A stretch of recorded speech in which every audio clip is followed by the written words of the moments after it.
What is the most challenging thing to be grateful for in your life at this time? Most challenging thing to be grateful for? That is a loaded question.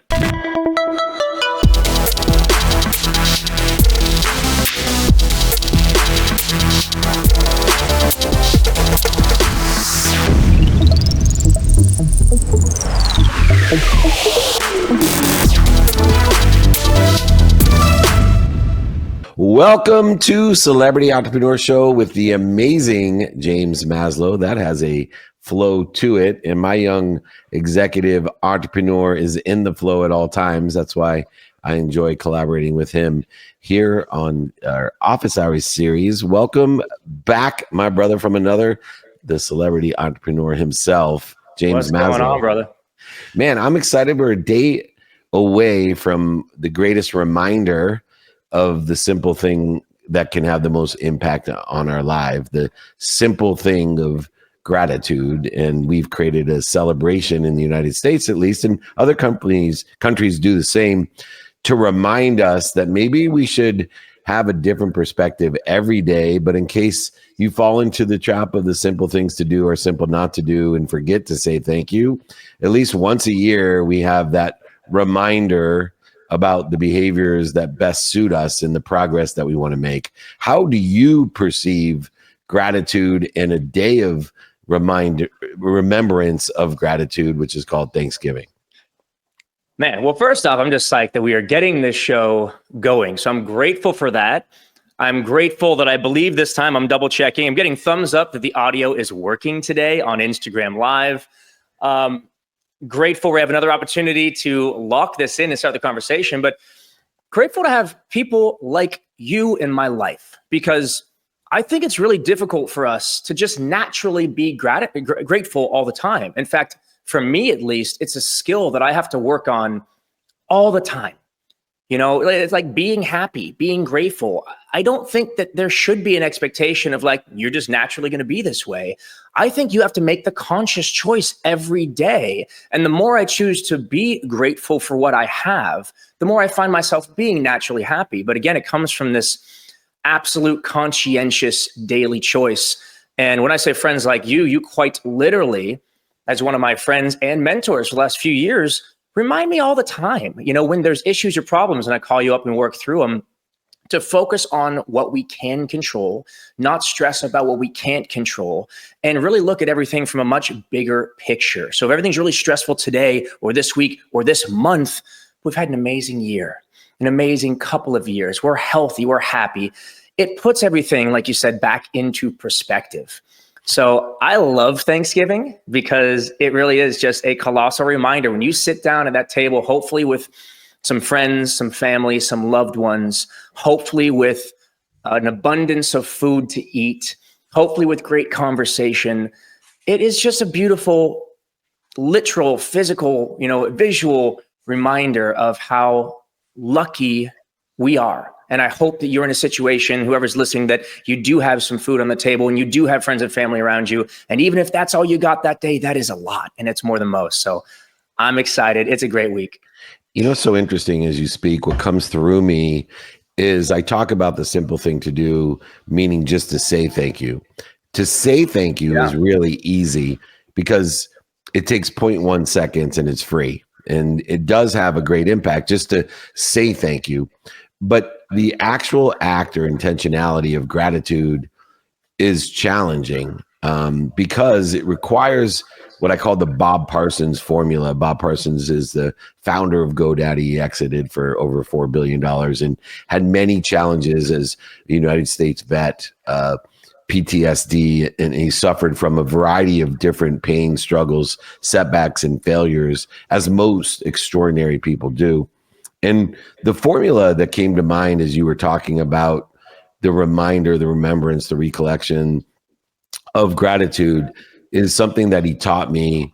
He said, David, if you can learn to love what you don't like or don't love, and you can learn to like or love what other people don't like or don't love, and you do it consistently, and you do it persistently, as we talk about every day, without quit, Life will tell you all its secrets. It'll give you the cheat codes. It makes it easy. It dissipates the dis-easy in our lives. And as you were speaking, I was thinking about maybe I'm not guiding as a mentor, a teacher, and a coach well enough when I say it's simple to be grateful. It's simple to say thank you. And saying thank you does have an extraordinary impact on people's lives. And the simple things to do are simple not to do. But to be grateful, James, like you and I are, it's a lot of work because you got to like what you don't like. It's a lot of work. You got to like what other people don't like or don't love. And you got to spend some time thinking about where's the silver lining? Where's the glass half full? Where's it overflowing? How can I make this situation into a better place, a better situation, and a better position? And so I think one of a revelation for my Thanksgiving, thanks to you, always bringing up certain perspectives is, yes, saying thank you is simple, but being grateful is not. 100%. But at least what you're doing right here, and this is actually one of my favorite takeaways from you, and I've spoken about this when I've been speaking at other events, it's a tangible thing people can do. Because I know that especially as a younger man, and I still have my moments, let's be real, where I'm frustrated because I'm like, damn it, yeah, okay, great. It's simple to be grateful. Well, I don't feel grateful. Or it's simple to be happy. Or worse yet, it's simple to be rich. I hated hearing that shit when I was growing up. And to some degree, I even still get frustrated by it. But I've had enough tangible experiences and reminders of what that means. And so what you're saying right now, I think is a great little nugget for people to take away. They can maybe translate in their first step to doing these things. They can make it simple to be grateful, make it simple to make money, all these things. It ain't simple right now, but just waking up. This is a challenge you gave me, and it took a long time to accomplish it. Wake up and say thank you. And then before you go to bed, say thank you. That small little act that you said, takes less than, a tenth of a second, puts you in a state of, man, even if I don't know what it is, thank you. Then I start thinking of things that I am thankful for, and it comes to me. But the challenge isn't doing it once. The challenge isn't even do it twice in a single day. The challenge you gave me is do it every day for 30 days. And if you miss a day, you got to start over. Dude, it's so hard to build a new habit, but that is the simplest one to start with. So if anybody's listening and they're saying, that sounds simple or that sounds dumb, great. It is simple. It is dumb, but it ain't easy to be consistent with it. And I think that's a really cool place to start. Morning and night, say thank you for 30 days. If you get through 27 days and you miss one, you got to start over, man. Yeah, you do. And it took me 9 months to do it. And I know it probably took you more than your first try to get through it for just 30 days. And I will tell you, there's still a few days that I have missed that ritual, especially before I go to bed. I'm pretty awake, enlightened, and heightened in the mornings. I'm right on it. But because I push, sometimes I miss things later when I'm passing out beforehand. I'm not always enlightened when I'm going to bed at midnight either. Trust me, I'm with you. I go to midnight Eastern time. But anyway, but I live in the West Coast. I got to tell you a story because it's a story that I tell successful celebrity entrepreneurs that challenge themselves with ego-based consciousness, because it's difficult not to listen to the voices of attack and of appreciation. People either, when you're a celebrity and a celebrity entrepreneur, I have found that people either think too highly of you or think too lowly of you. And it evokes ego and it becomes a challenge. I have a great story. So I was invited to Beverly Hills High School, which is probably the richest public high school in America. With a name like that. And they bring on for their career day, they bring out, you can imagine, the career day entourage of speakers, executive producers, Grammy award winning, Emmy award winning, Oscar award winners. Well, I was honored to speak the keynote with Larry King, before he passed. That's incredible. And I was young. I was running Lee Steinberg Sports and Entertainment. They had made the movie Jerry Maguire about our firm, and Warren Moon was my business partner. And I drive my Ferrari up to Beverly Hills from Orange County and Casual park flex, it illegally in front of the school. Much more obvious flex. Still love it. Double flex. And I go to speak, and I speak about gratitude at that time and the importance of it in your career. And when I was and I felt like, wow, I was so impactful, and I was younger and egotistical, not where I am today. I'm leaving the school, walking towards my illegally parked Ferrari, and some kid says, hey, there's that asshole with the Ferrari. And I get into my car from an ego-elated, everyone thinks too high of me, to somebody thinking too lowly of me. And in tears, I drove back to Orange County ashamed. Years later, my nieces and nephews go to Beverly Hills High, and my sister is the president of the PTA at Beverly Hills High. And they asked me back to keynote the same thing. At that time, I drove a Chevy Volt because I don't care about cars anymore. And I parked it in the garage like everyone else. You're a little more than that, but okay. Yeah. I parked it in the garage and I walked to the speech, and I gave a very similar speech without ego, though. I gave a very similar about gratitude and forgiveness, accountability, all the things that I had wanted to teach myself. I talked about previously 15 years. And here I was, similar, much better, but similar speech. And I'm walking out to the garage. I get choked up. And the kid says, hey, there goes the gratitude guy. So it's such a subtle difference that meant, as you can tell, so much to me, and still does, that you can talk a talk, but until you walk the walk, it's not going to resonate with other people. They're not going to. And I think my greatest superpower in what I do today is I think people know when I tell a story or I teach a lesson or I give my perspective, at least they know it's me. And it's just going to be what I think, not what I want other people to think.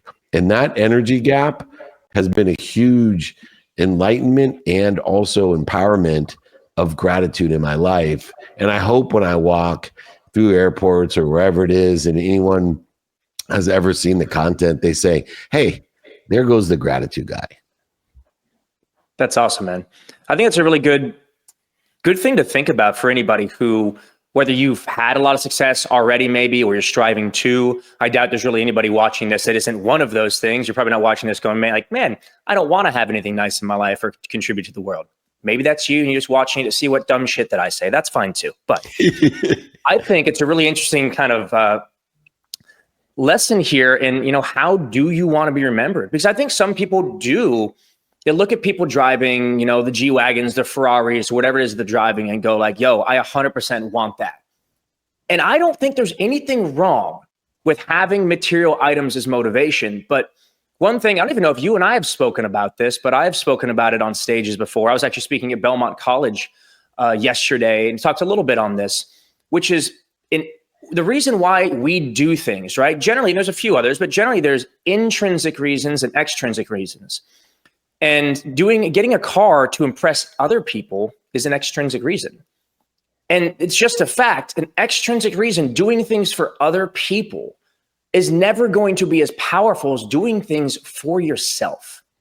So again, I did want a nice car when I could finally afford to buy a nice car because I didn't have that growing up. I read Car and Driver and Road and Track, and I was obsessed with cars because cars are fucking cool. And for years and years and years, I saved money. I didn't waste it on other things because that item was valuable to me. And when I drove my first nice car, it was, cool that other people cared, but I really didn't do it for other people. I did it because I felt accomplished. I felt good. I enjoyed it every time I got into that car. It's also the same reason, by the way, I recently swapped one of my very fancy cars, literally a matted out Tesla X Plaid that you probably saw me think I had it in California. You probably saw me drive and looked like a spaceship, and it's the fastest SUV ever made. And I liked it when I first got it. Then after a couple of years of having it, I'm like, you know what? Too many people are coming. I didn't like the attention it was giving me, and I no longer enjoyed it as much as, well, I enjoy the truck I traded it for. I swapped that car for a fucking truck, and I love it. It's the dopest car I've ever had because I've always wanted a truck. It's practical. So again, finding that intrinsic reason to do things. And I think a good way to look at how you get there is, to your point, like, how do you want people, to remember you? How do you want to be perceived? Yeah, I think it's a really interesting lesson that's at the core of my greatest tragedy. And that was that I believe money would buy me love and happiness. And until you said this word like 6 times, until I realized how important money was, but for the reasons that it was so important. See, money's super important to me. It's the lead of my empowerment plan, right? Make a lot of money to help a lot of people and have a lot of fun. But in that mission, money is important only because it allows me to shop. And if I shop for things for the right reasons, if I shop for my Ferrari for the right reasons, if I shop for my whatever it is, the house that I have, the nice things that I can buy because I make a lot of money for the right reasons, when I donate millions of dollars into charities for the right reason. See, most people don't know, I probably donated more money before I lost it all than after I lost it all, because I was donating for the wrong reasons. And I love the Curb Your Enthusiasm when Larry David said, if I knew I could donate anonymously and everybody would knew I did it, I would have donated even more. Are you donating for the right reasons? Are you shopping for the right reasons? And so one of the things that I think so incredible about you as a celebrity entrepreneur is you always seem to, at a very young age, since I've known you, been able to explain to me the meaning, the purpose, or the reason why you were making an economic decision. And a lot of young people, that's a very difficult thing to do. At what age or what experience kind of led you to be different than a lot of, especially celebrity entrepreneurs, but a lot of entrepreneurs your age? Well, look, I first wanted to start making money because I didn't have money, and I remember being 16, 17 years old, driving from San Diego to LA 4 times a week sometimes to audition. And just the gas money alone was hard for me to come up with, man. I remember one of my best friends, Eugene, straight up paying for my gas a couple of times. And when I was just like, it's either gas or I could go and get some ramen and tuna fish and all that for the next week, because that's what I had. And, I think initially there was not a lot of strategy, because it was like, I just have to make. And so for anybody who's just starting out, I don't think you have to have the whole thing figured out. If you don't have money yet, just go find a way to make it, right? Just start. But then as I started to find, I was accumulating more than I needed. Yeah, I bought a couple of things that were nice and fancy that I wanted, but I found so much more joy in having excess to be able to share with friends. One of my first, after paying for gas and speeding tickets, which are some of my first financial goals, mind you, I was driving to LA a lot. It's a long drive. Yeah, it is. I then, wanted to be able to cover the rent and basic things. And it was after regular bills, my day-to-day, my monthly nut was covered and I had excess. I loved getting to take my friends out who couldn't have otherwise afforded dinner. Or if it was an absurd expense to take 10 friends out, I've never been the person to show off that way. I loved having people over. And for less than paying for 10 people at a dinner, I could spoil 10 people by going to Costco and getting ribeyes, and wine, and like having a fancy thing that I found more enjoyable because of the experiences we had cooking and hanging and actually having conversations. But it was an early lesson, and I've had 1,000 more of these throughout my life and my career, that having all of the things in the world and all of the money in the world is extremely lonely if you don't share it with other people. And on the opposite side, if you have enough for yourself to be taken care of, then you have enough to take care of other people. And that's one of the most powerful and rewarding things that you can do. And so the more successful I've become, the more generous I've always been generous, to be clear, but the more I find opportunities to do things, yes, they're going to benefit me, because if I don't take care of me, I can't take care of people, but can also benefit other people. And you're also one of the biggest mentors. We met many years ago to really allow me to feel good about saying things like that, which is, I am open to receiving. I am open to going out and making a lot more money than I make right now. And I have no shame in saying that, because I know what that allows me to do. That allows me to continue to help people and help more people. And so your make a lot of money, help a lot of people, and have a lot of fun has to start with make a lot of money, because if you don't, how are you going to help a lot of people? Yeah. In what you're saying is another interesting development in gratitude that I had to learn. And it involves the ability to receive not a lot of money, but receive from others, even people that don't have a lot of money. And understanding that you're giving to them when you receive all that you're given. And so, it was funny. I took my brother and sister-in-law and the kids to the Chargers game, where unfortunately they lost to the Ravens. But we got there, and of course I'm hosting everyone because our offices are there and our suite and everything. But my brother, we went and got food, and he wanted to pay for food. And my initial reaction was, no, right? You're my guest. And like, I've already paid for all the other things, so that makes sense. And I literally had to fight myself, and it hurt me in some weird way. Like, I felt diminished, shameful that I said yes and let him pay for the food, for the family. And I was really sitting there, and he's looking at me during the game. He's like, "What are you thinking about?" I told him, I don't know why, but I feel shameful that I allowed you to pay for the food. And, my brother's a Harvard graduate, one of the most intelligent human beings I've ever met, and a PhD in social ethics, rabbinical, is a rabbi as well. And so it evoked an amazing conversation of his understanding of what is a mitzvah to allow other people to do for you. And that we kind of explored more of the shameful side of why that might be, that I feel shameful that I allowed my brother to buy me a meal. So it's an interesting, for you, have you come upon, because you probably make more than most of your friends, when they want to do something for you, do you feel a certain way or resist a certain way of receiving from them? Yes. I mean, I don't get many presents, but I'm completely okay with that, because when people want to, I'm just like, I got everything I need and more. Yeah. Having said that, maybe because I am so forward and like, don't get me anything, and most people listen. When somebody does, I've read the book about understanding my love languages, and acts of service is number one, but second is presence, is gifts.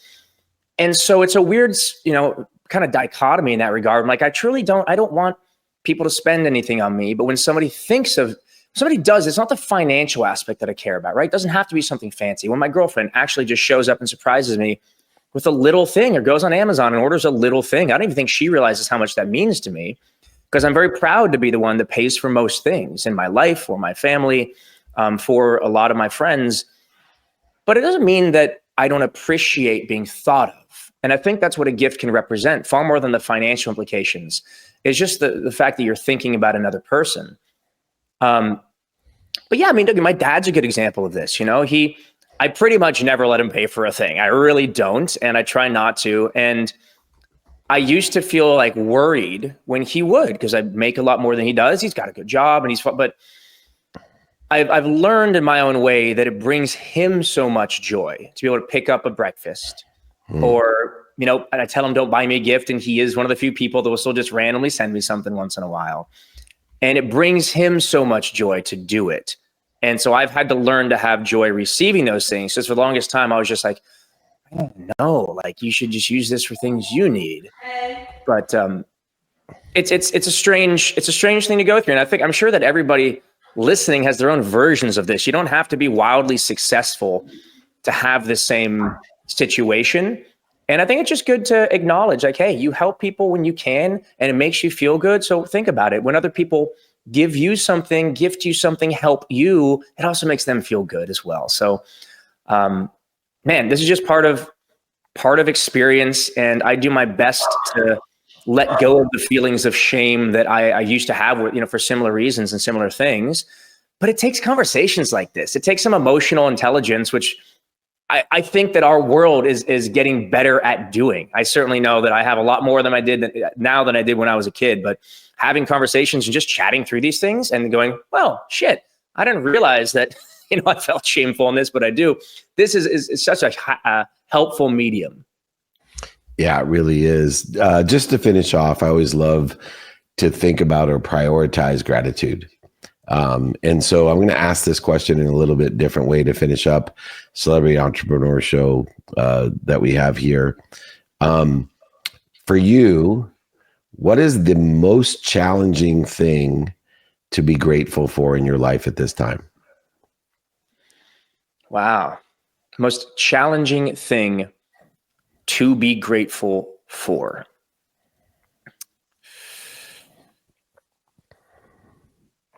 That is a loaded question.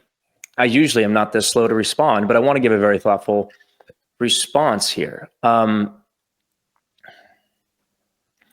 brain is going 8 different ways, which way is a Sunday. You start this off, lead the train on this one, and I'll come back around with something that doesn't feel like I'm phoning it in. I find it most difficult for me to be grateful for the people that are paid to do things for me. So I have this relationship where I'm thankful, but my expectations, if it's a situation where I might pay you to drive me as an Uber driver, and I'm paying you to do that, and you either show up late or, my love language isn't even in the book, it's time. But, something occurs that doesn't meet my expectations. That when I employ someone that doesn't meet my expectations, I find it most challenging to still be grateful when I'm paying you to do something and you don't do it right, or you don't give it your best effort, or you don't meet my expectations. I find it hard to find gratitude in that situation.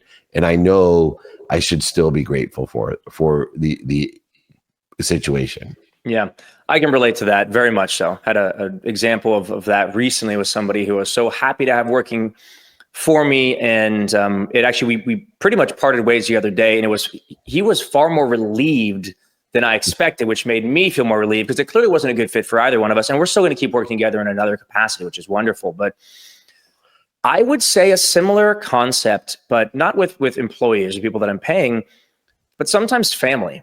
And I think this might be something a lot of people can relate to. Just because they're family doesn't mean they're always easy to deal with, doesn't mean that it's always easy to be grateful that they're here, but we all know that we should be. I am grateful that I have many family members that are alive, and most of which are in good health, some of which are not, but I'm grateful that they are in enough health to do what they're doing. And sometimes it's tough, and I feel like an asshole when I'm just like, I don't want to talk to this person today, or just like they're asking for something else, or they're causing another issue, or but the truth is, we should be grateful to have those employees, the people who are giving us their time, regardless of exchange of money, right? No amount of money is equal to somebody giving their time. As you said, your love language is time. And so they're donating their time, money aside, to help your dream and your business either come to fruition or grow or just run. And that is such a wonderful thing that we should be grateful for. And family, you don't choose them. You grow up, and it's an inevitability that they're not always going to be around. We're not always going to be around. And so while we have the time with people that are blood related, like, there is a value on that. And it's one that I frankly don't think I was raised to appreciate so much, unfortunately. I mean, I love my dad and love the family that I grew up in, but he wasn't big on us knowing our extended family. And so I am trying to take those moments of me not being grateful and recognize, shut up, just do what you can, and then do more, and then be there, and then call them, and then go visit them, and then try and spend time with more. Because when I do that, I love getting to know them better. And I feel good about myself too. And then a lot of the problems that you have when you spend more time together seem to go away. Now, maybe not over like drinks and politics at the Thanksgiving dinner. Not saying have an elongated dinner tomorrow, take it easy. But in general, I find that when I spend more time with the people that irritate me and give them a chance and listen to them and get to know them for who they are, I find more of an appreciation for them as a person and a human. I love it. And just remember, the reason our family and close friends can push our buttons so easily is usually because they installed those buttons. They know exactly where they're at and how to press them. But it is the greatest reminder, the greatest remembrance, recollection that we have. I wish everybody an amazing reminder of being grateful, even when it's simple, like saying thank you before you go to bed and when you wake up, or more difficult, to find the light, the love, and the lessons in every circumstance, situation, event, or person that may challenge you. It is the ability to find and love that which we don't like or love, or other people don't like or love, that allows us consistently and persistently to pursue our potential, to make life easy. And I pray that everyone dissipates the dis-easy. If you want to surround yourself with the right people and the right ideas, I suggest you surround yourself with my friend, James Maslow, here with Celebrity Entrepreneur Show. James, I want to wish you only all the gratitude, love, and light that exists. May it be with you at all times, because I am, and I love you, brother. Happy Thanksgiving.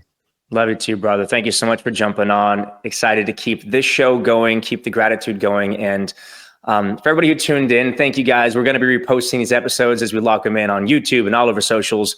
We're going to have some amazing guests, some of your favorites, our friends, from athletes to actors to musicians to the biggest businessmen in the world jumping on. We should have had LaShawn Merritt here. We blew it. He's in the comments. I blew it. We could have the 17 medals, 4 gold medals in the Olympics. Oh, I'm sorry we didn't catch that. We'll get him next time. LaShawn, reach out to me, brother. We want to help you. That'd be fantastic. All right, we'll have him on the next one. But thank you guys for tuning in for this Thanksgiving episode of Celebrity Entrepreneur, and we'll see y'all next week. Peace. Hit it, Gigi.